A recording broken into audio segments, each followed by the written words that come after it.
Muhammad gets a special message from Allah to his dinner guests. So this reason is Muhammad's revelation to his dinner guests. Why is this important? Yeah, and we have to put it in context what the Muslim view of the Quran is. Unlike the Bible, where we Christians believe, God raised up holy men whom He empowered by the Holy Spirit to record the words of God using their own personalities and human language to do so. So the Bible is divine and human in that the Bible is a document created in time and space using human agents whom the Holy Spirit taught what to say and how to say it. So it's divine and human.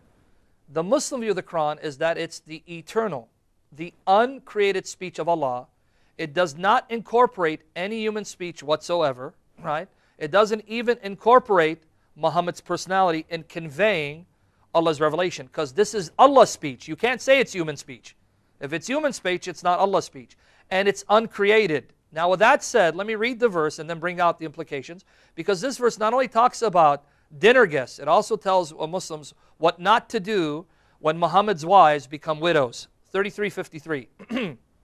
O you who believe, enter not the Prophet's houses. Catch it? Houses.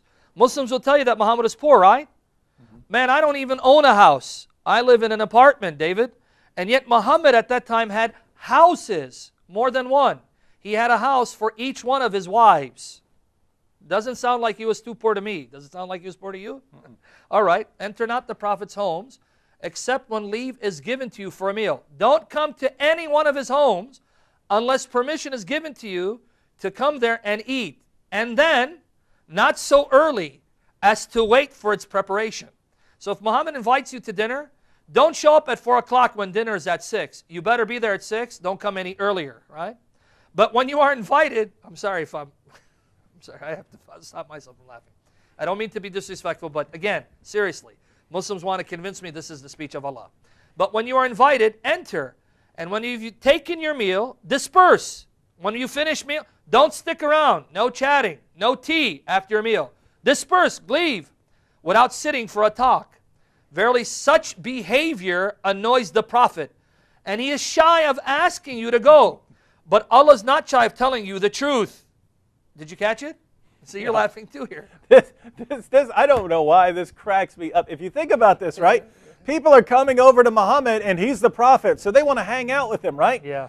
And he's too shy to tell them, look, I really don't want to hang out with you. He'll go out and kill and slaughter, right? Yes. He'll order his followers to kill and slaughter. He'll allow his followers to rape their female captives. He'll allow his followers to beat their wives into submission, but he's too shy.